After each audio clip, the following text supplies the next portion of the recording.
Hello, this is Mike. I'm working on my old tower antenna again today. I guess this would be like part 8.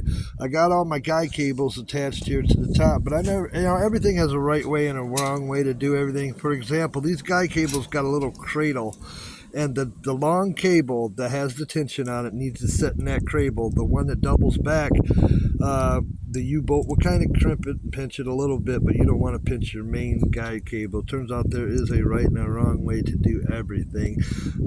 These are mounted 35 foot up on the antenna, so the instructions say add 12 feet to that, so they'll run at a 45-degree angle down to the ground anchors I'm putting in, cementing in. I added about 13 feet to that. I made them about 60 foot long. I got plenty. Another project I get to do is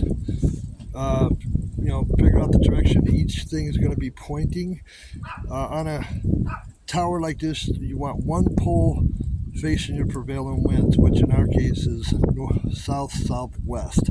That's what I got. So one guy cable will go that way, and the other two will go off on their different triangle angles. The best way to cut this guy cable is with a little angle grinder here and a cutting wheel, not a grinding wheel, but a thin bladed cutting wheel. You just tape both sides and it cuts through in a second, like butter. But working on the coaxial cable, I also learned a lot.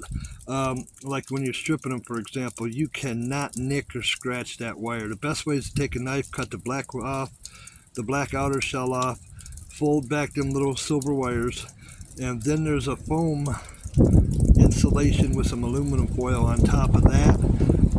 You barely cut the aluminum foil and you twist it, and it'll pop the styrofoam insulation, and it just pulls right off. But if a television signal rides on the outside of that copper wire, so one scratch, it impedes the signal and you have to redo it.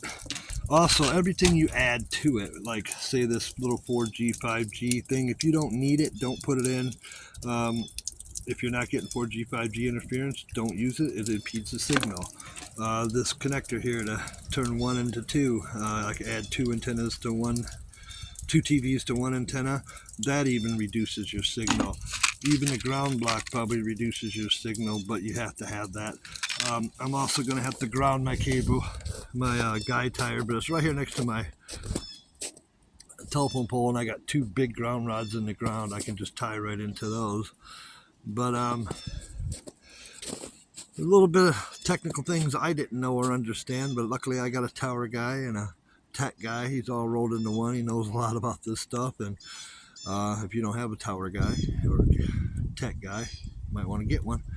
Anyways, this is Mike again. I'm just trying to keep it educational, informational, and PG rated. If you like what you see, subscribe. Thanks. Bye.